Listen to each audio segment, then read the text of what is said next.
Everyone. Welcome to Light, Laughter, and Lattes. My name is Geri Habstritt. I'm an Avesa quantum healer, medical intuitive, self-ascension intuitive counselor, and your host for Light, Laughter, and Lattes. And with me today, I have Sandy Robertson, who is also a medical intuitive, also an energy healer, but so much more, a certified holistic nurse, and has done so much in the public world of eating and nutrition and bringing a holistic view to maybe a not so holistic system when it comes to food and nutrition. And there is so much around food. Food is such a big thing in our lives. It's a comfort thing. It's a nourishment. It's a stress releaser. I mean, it goes so deep, and so many people get hung up on diets and hung up on this is the right way or that's the right way. And so, Sandy, hopefully you can bring a little light on this for everyone so we can have a better understanding of how we are nourishing ourselves or not. Thank you, Geri. Thank you for having me. I'm excited about this discussion today with someone so like-minded. So this should be awesome. Yeah. Thank you. Thank you for being here. So go ahead and share with us, what got you into this? Why, what's the passion? Why is this your thing? Oh, that's a great question. I'd say one main reason is I was heavy as a child. I was overweight. My grandmother lived with us and loved fattening, ooey gooey, delicious things, had cookie jars in her room and candy tins. And so I grew up eating a lot of that in grandmother's room. On the contrary, my father was a very disciplined eater, an athlete, and had been an alternate to the Olympics for track and field. And he could easily say no to excess food. But quite frankly, Geri, there was a lot of stress and disharmony in our home. So I know that I used food to self-soothe, and actually my mother did too. And that was learned behavior. So actually one of the chapters I talk about is uncover the mystery of your eating history. For everyone, it's different. We've all been around food, but what was the atmosphere in the home growing up? How was food used or maybe sometimes even misused? And I had these options in front of me and role models. Then I grew up became a nurse. I always wanted to help people. And right away, looking at the patients in the hospital, so many were overweight and suffering complications from diabetes, heart disease, joint replacements. And right away, as a new nurse, I thought these people don't have to be here if they would just take care of themselves.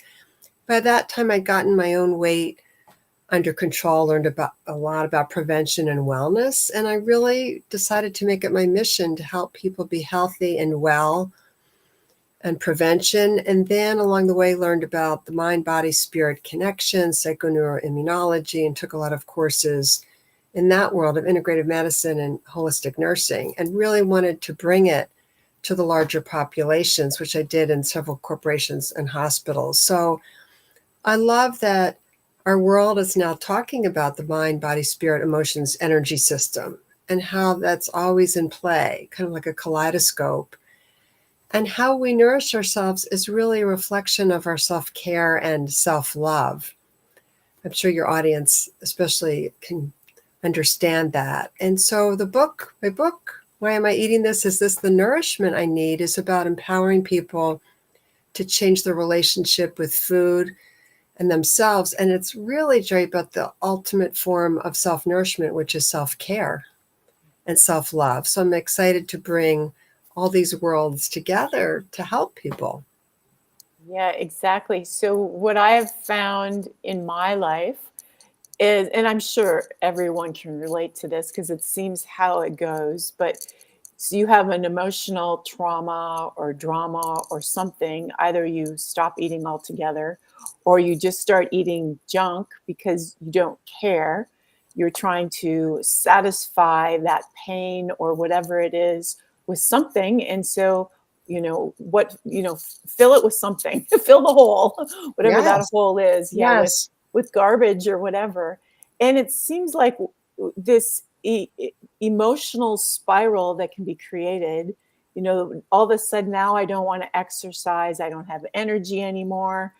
And I'm laying around more. And now I don't care as much about nourishment. So I'm not taking the time, or nor do I have the appetite for salad or vegetables. It seems like the frequency of feeling mucky also attracts you to that kind of food as well. And so it perpetuates the downward spiral in everything. I was just And going to say that. You said it, the downward spiral, the mind, body, emotions, they all link in and you're spiraling downward on the couch. right. And then if you just do one thing to pick yourself up, whether it be forcing yourself to work out or, doing the emotional release work so you feel lighter emotionally, whatever it is, then it just seems like one of those steps assists to make greater food choices. Like they're all kind of linked together. I found in me anyways. You're exactly right. And there's a saying I learned from a doctor many years ago, Dr. Steve Sinatra, who wrote a book called Heartbreak and Heart Disease. He said there's a doorway into healing for everyone. And for everyone, the doorway may be different. It may be exercise or nutrition or realizing they need more sleep or stress in their life or loss. So applying that to changing how we eat, there's a doorway in for everyone. Like you just said, maybe exercise or taking a walk around the block. For others, it might be journaling or keeping a food diary. And some behavior change, some one little thing, as you say so eloquently, might be something that can flip the switch into, okay, I'm going to take action and it's all going to fit together with my mind, body, emotions, and spirit and energy system. Right. And there seems to be a lot of fabulous shows out lately too. Well, not even lately. They've been out for years. I used to watch them years ago when I first became a vegan. So now I've been on that path for 15 years. So I don't watch them anymore. But I just came across one last night. You Are What You Eat. I believe when they did have you seen that? Where they did I haven't seen it, but I've heard about it. Yeah. Well, they did a wise thing. They did a study on twins. And so, genetically, then they're the same. So you cleared that variable where, as opposed to testing two different people, and they put one on a healthy omnivore diet and put one on a vegan diet and exercised them and tested their brains and sexuality, everything. They tested it all, and then they brought up the results. And so that was really fascinating to. And I find things like that, shows like that. And I'm bringing this up because it wasn't just the test that was inspiring. I know the next day I woke up and I'm like, okay, I'm exercising more because I saw the results. And I'm even more excited about how I eat, and I'm even going to do a better job of it. So those kind of things too can help inspire you if you're feeling like you're in a slump. Definitely. And actually, we did see the first episode of that show. So I can't wait to continue it with the twins. And it was funny which ones they were randomly assigned, which group, and how they felt about it. But I can't wait to see it because it does go into so much detail with the exercise stress test and how much they're sleeping and exercising. That's a great visual example of the dramatic effect of different diets on people's lives, body, and energy system. Yeah. What do you find? What are you finding is the biggest, I don't know, hindrances? You're working you've worked in hospitals and whatnot, and gee, I hope you were able to help hospitals turn around their diets, but or even in the schools. Oh my goodness, I'm in there a lot, going, oh Lordy, especially when I'm working with autistic children, and some of them where diet is so important, and they're getting more pop, more Cheetos, Doritos, all the things that are not doing them any good at all. Yes. And so what is the biggest thing that you noticed where you felt like how things needed to shift? I think a couple things, Geri. Nutrition classes where people are given real labels of real packages and taught how to read a label, nutrition label, and how much one portion size is. For example, a bag of trail mix. Everyone thinks trail mix is healthy. It might be 7 or 9 servings. And people look at the calories. Oh, it's 100 calories an ounce, but they're 9 ounces. That could be 900 calories. So, or cereal, crackers, cookies. I think reading labels was a powerful shift for people starting to pay attention when they're shopping in the grocery store and, literally reading the label. The other thing is understanding portion sizes. And the American diet seems to have expanded, and with it, American wastes. And the obesity rate, I read last week, is approaching 40% of all US adults are obese. That's huge. Many countries, it's not that way. Countries that eat the rainbow and also eat fun food and desserts and cheese, but they eat much smaller portions. So I think teaching people to look at portion sizes, even maybe weigh food, look at the calories is helpful. What is a healthy plate? 2 to 4 ounces of protein, emphasis on vegetables and salads and the colors of the rainbow and a lot of fiber that requires chewing.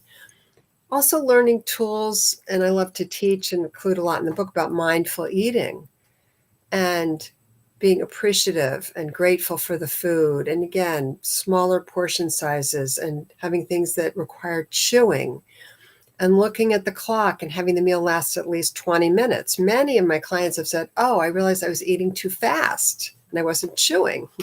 So they would down a meal in 5 minutes, which, by the way, fast food, it's easy to eat in 5 minutes, and then think, I'm still hungry.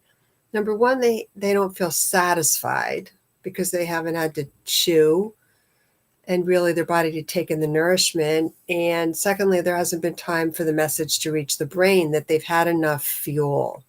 So I include a lot in the book about looking at food as fuel and asking the question a lot about self-talk too. Am I eating the right fuel for me? So those tools, especially mindful eating, having meals last 20 minutes, reading labels, smaller portion sizes, slowing down, and looking at eating as a process of nourishing ourselves. Those tools have helped a lot of people. Well, exactly. And I think part of the nourishment is the slowing down, right? Mm-hmm. It's so indicative, I guess, of the world that we're in right now, where time seems to be going faster. People have less of it, and so much time spent on social media, and attention spans are really, 9 seconds, the length of a goldfish. So Yes. all that put together, and plus all the stresses, if you are watching the news media, I hope you're not, because that's it's not doing much for your nourishment of your soul or your energy field if you are. But that's those added stresses. I think people are just grabbing something, eating it really fast, and running, and not even knowing what they just ate. Exactly. Yeah, Exactly. You forgot about it. You ate it so fast, it didn't even really seem or feel like food, especially since you might not have had to chew it very much. So you don't have that feeling of fullness that registers, that, satiety of, oh, I've had food, I've had enough. right. And I think what a lot of people don't understand is our digestion process begins in the mouth, chewing. Yes, exactly. Brilliant. I love that point. And Yes. and so many people are having stomach issues, and that's the first place, because you've got, we're how much water? We're largely water. And if you're gulping down big chunks of food that are landing in an ocean of water, and your body now has to try digest that, it's a lot more difficult. That, and you think about juicing, so easy for the body to digest. Well, if you take your food and chew it well, you can be juicing it in your mouth. Right. And you're getting the fiber that you need. We need Mhm. fiber for digestion. So you're exactly right. Sorry, digestion begins in the mouth. And chewing, many clients have, that was an aha moment, a light bulb moment for many clients, realizing the power of chewing, first to slow down the eating process, second to help with their digestion and elimination, and third to feel more satisfied actually with the eating process and that they have been truly nourished. Right. And then it helps too if you can add a little gratitude in there. A practice that I'll Absolutely. often do too, each chew like a thank you, I love you, or even if you can just appreciate your meal beforehand, make it look nice like a restaurant would. I mean, you don't have to go that far, but it just to even add that energy of gratitude will help increase the vibration of your food so it's more accepted by your body and more easily digested. Yes, and gratitude, as I know you know, is an important one of the first parts of mindful eating, and first pausing, being grateful. Of course, in many cultures, grace or prayer is part of it. But if people don't want to do that, having gratitude and pausing before diving in. So gratitude's, yes, a very, very important part of mindful eating, and setting the stage for that process of appreciating and having appreciation for this meal. And it's something to be savored and enjoyed, this process of nourishment, not to last 5 minutes. Right, right.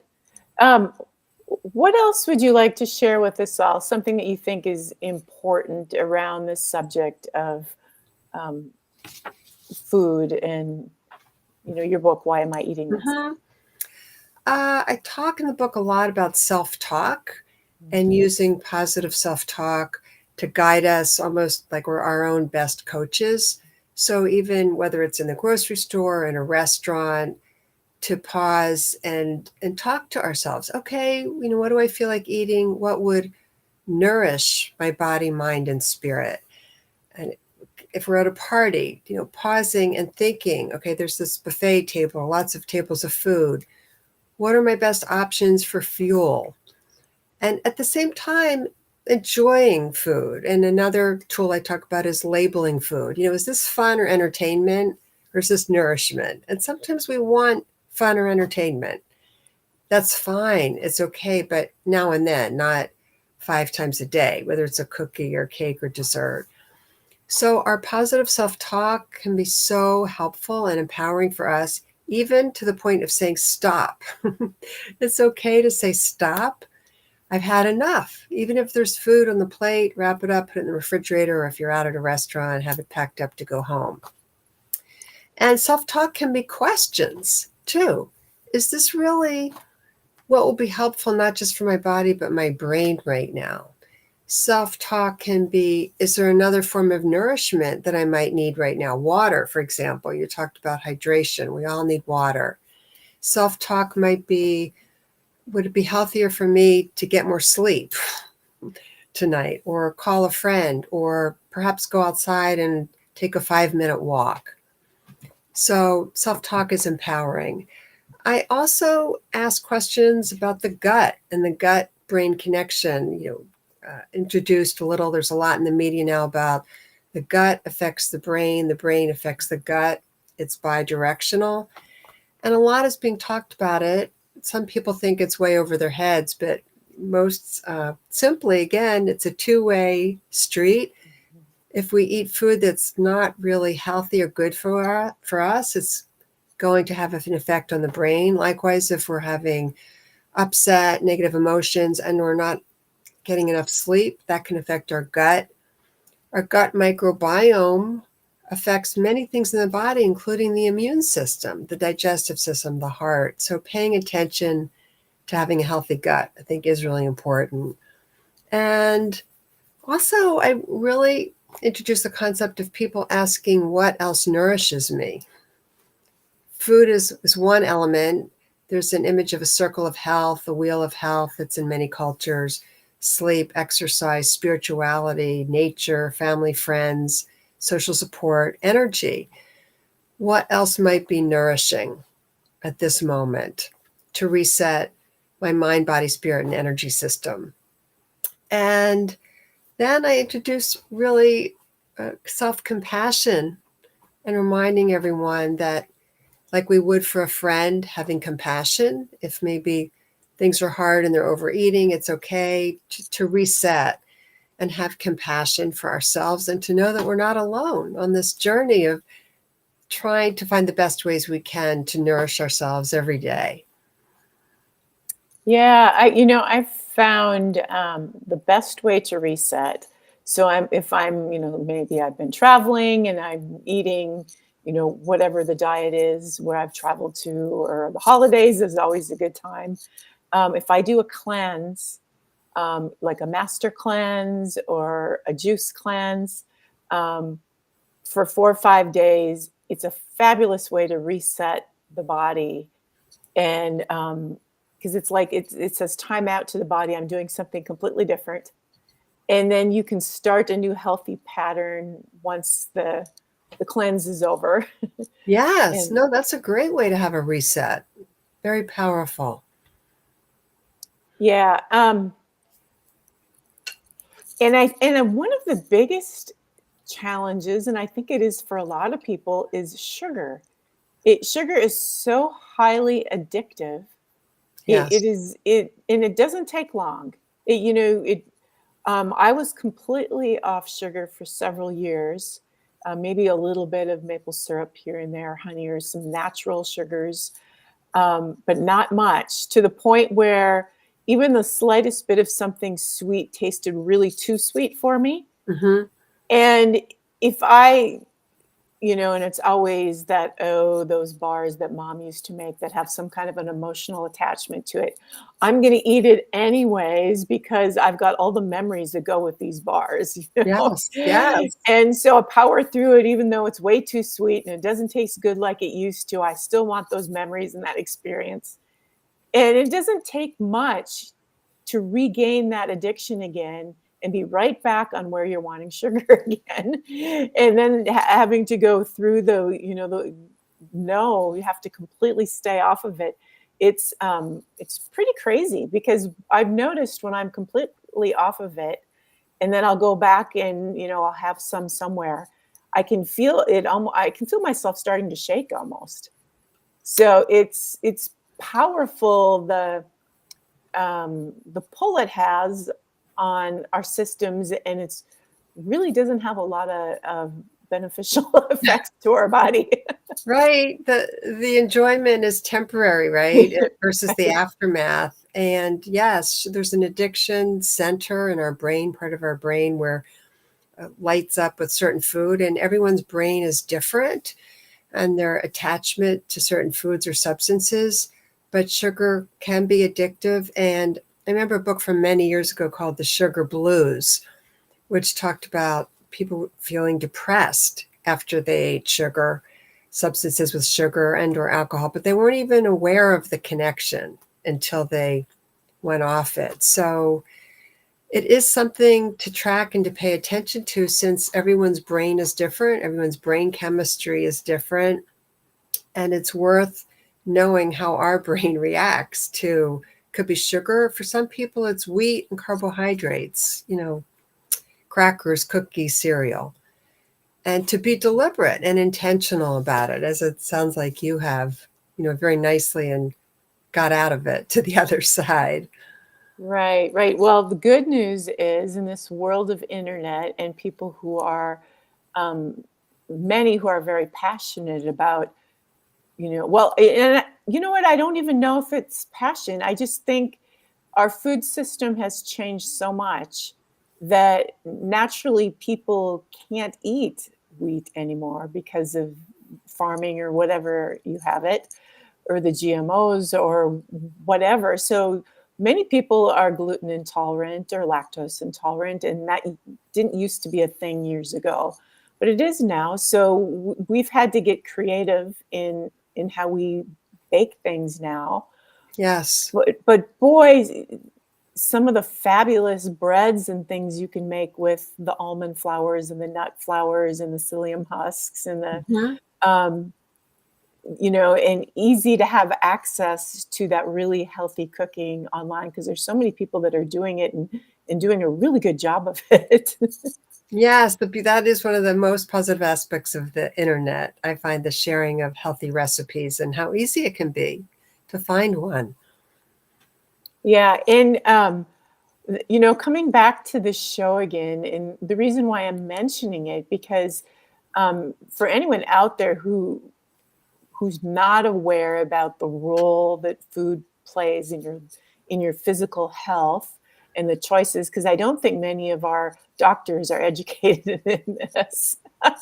Unless you're a naturopathic doctor, you don't get the education on the role that nutrition plays, and you get very little advice when you go to the doctor and you have a health challenge. Unless it's diabetes, they don't mention a whole lot about your diet and how it affects you. And I believe this test they did on the two diets, maybe 8 weeks. So we're looking at 2 months. And there was significant changes in blood pressure and cholesterol and, all of these things. And the only difference was really their food choices that they made. So what we're choosing to put in our bodies does have a direct effect on our all-around health. Food is medicine. They say the brain is the heart, the control center of the body. Actually, the stomach. The stomach is the brain in terms of governing so much of what goes on in our body. And that's why I just really love sharing these tools, and that people can look at food as not about a diet or what not to eat, but what's best for their unique body and physiology and microbiome, and to feed that. And then therefore, Geri, I think it's easier for people to retrain their mind about food, as I talk about in my book, and to start choosing foods from an empowered place instead of, oh, I'm being deprived. I can't eat this or I can't eat that. Instead of, well, what is good for me? What will give me the most energy? What will feed my brain? So I really like that approach in terms of a shift and a reset that makes it easier to eat certain foods and easier to let go of other foods that maybe are not so good for not just our stomachs, but our brains. Right. Yeah. So important. You talk about a food blueprint. Can you share a little bit more about that? Yes, for everyone, there's a unique blueprint that they can create of what's best for them. It might be what time of day they eat, knowing the approximate amount of calories that's wise for them, the kind of snacks, foods, main food items, protein that they like, and mapping it out. I find that the people who can map out the food they're eating, exercise, even generally, that they exercise 3 times a week or 4 times a week, that's part of the blueprint. Sleep is part of the blueprint. When we don't get enough sleep, we tend to crave carbohydrates, sugars, quick, easy energy, caffeine, back to sugar.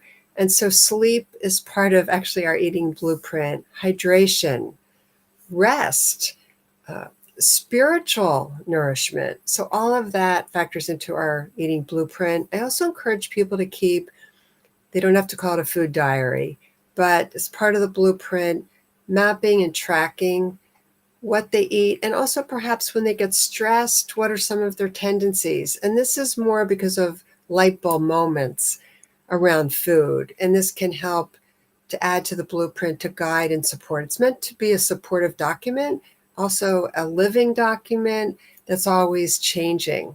When people discover what nourishes them the most, it gives them the most energy and optimal health and well-being. So is that something you do? Do you help people put together a blueprint? Yes. Okay. Yes. In my one-on-one sessions. Yes. So you get a lot of people a lot of their issues, health or well-being, is primarily around food and nourishment. Yes, and interestingly, it's really around the gut. It turns out to be, I've learned so much about the gut-brain connection the past few years, especially in my work as a medical intuitive, probably you've had the same experience, that people perhaps have been to many doctors, even some holistic doctors, but perhaps they haven't tuned in to their gut microbiome in enough detail.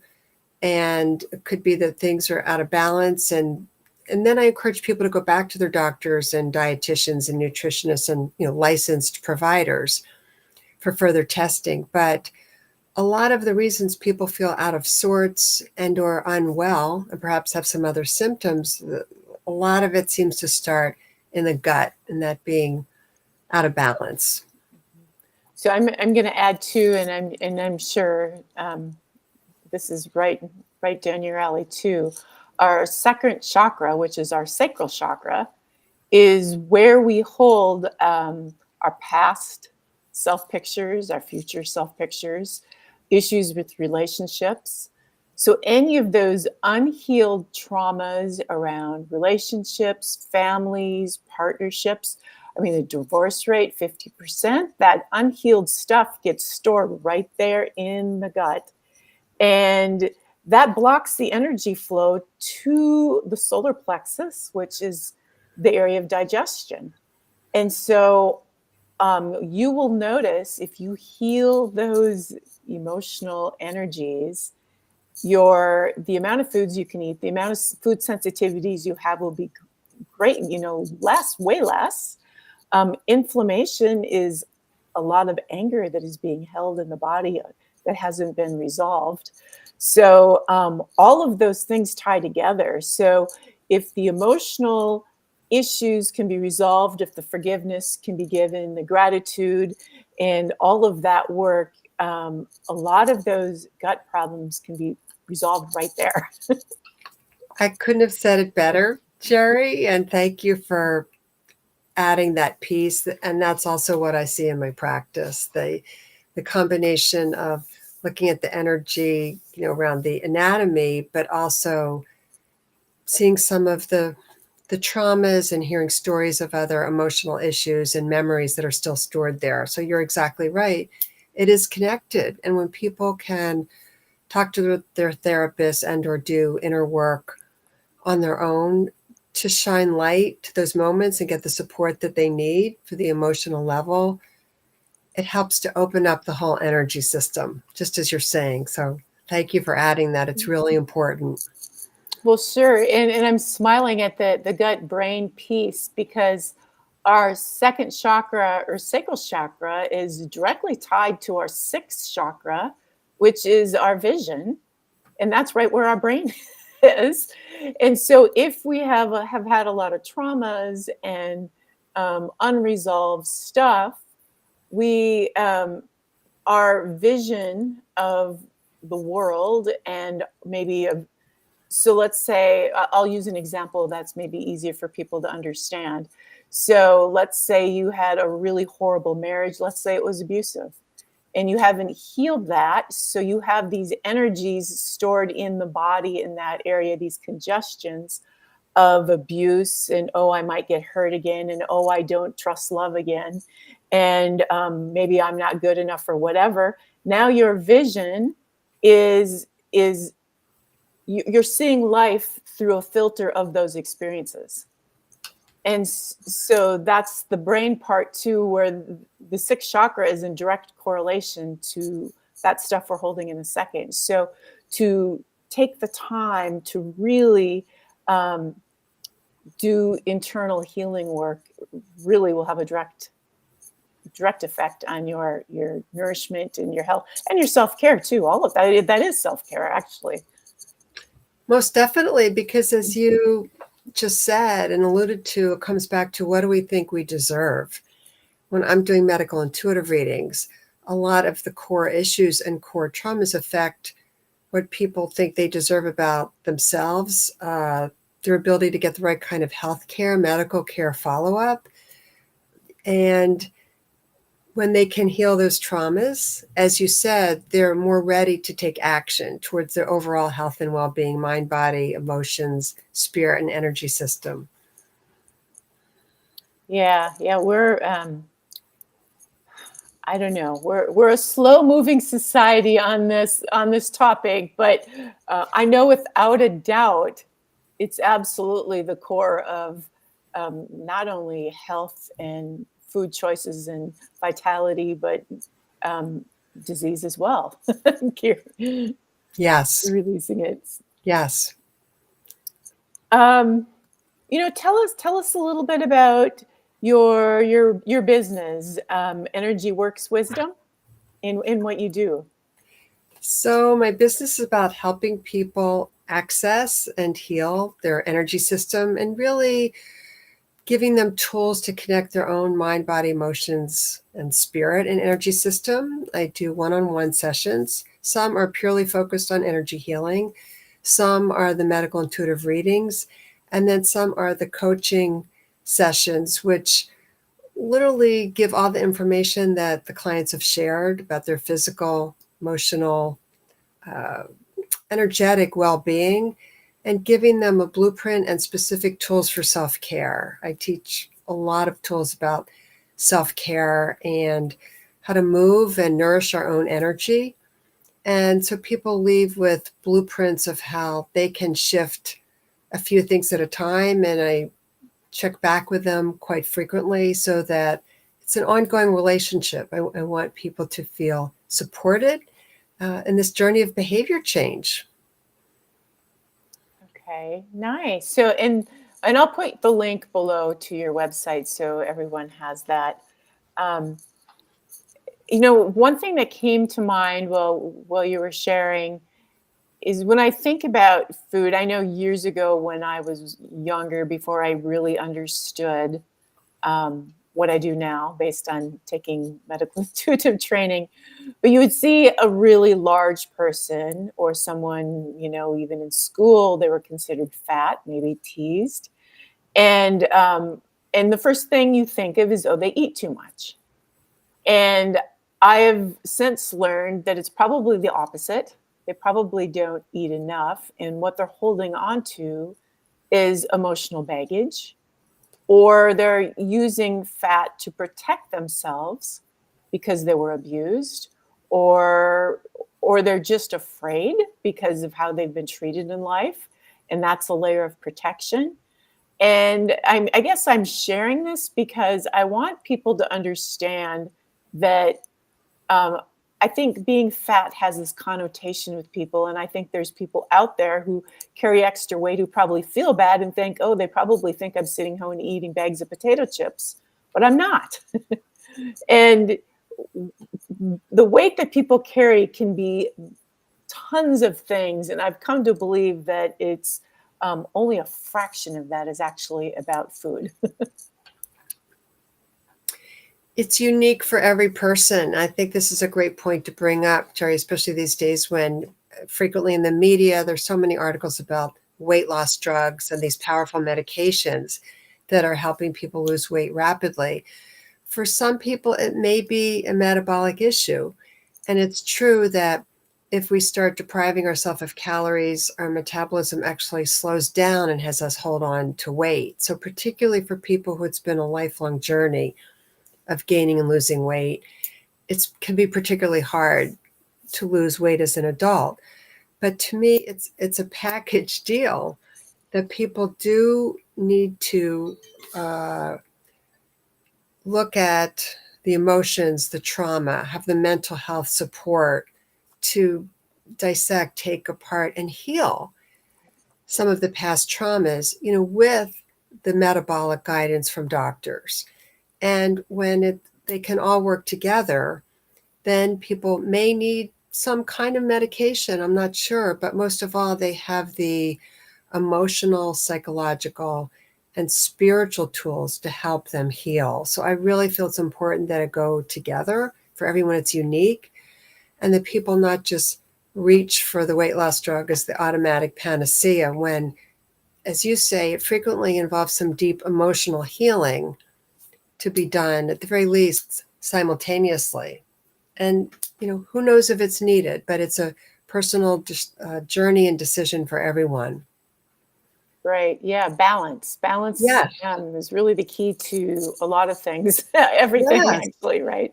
balance and knowing that their physiology is different and special and unique, not like everyone else on social media. Right.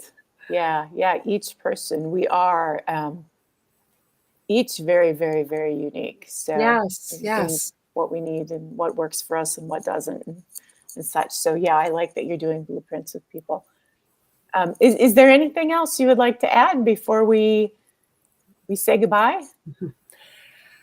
I think just reminding people that 7 simple tools can help them reset their relationship with food and eating for good, and help reset their relationship with themselves from a place of nourishment and self-love. So that's the closing message I have. And thank you so much for this great discussion and the back and forth, and especially bringing to light important information about the energy system. I love it that you tied that in. Absolutely. Well, thank you, Sandy. This was fun. Thank And you, Geri. yeah, love meeting a fellow medical intuitive and energy healers. This Ditto. is great. Okay, everyone, we'll have a fabulous week.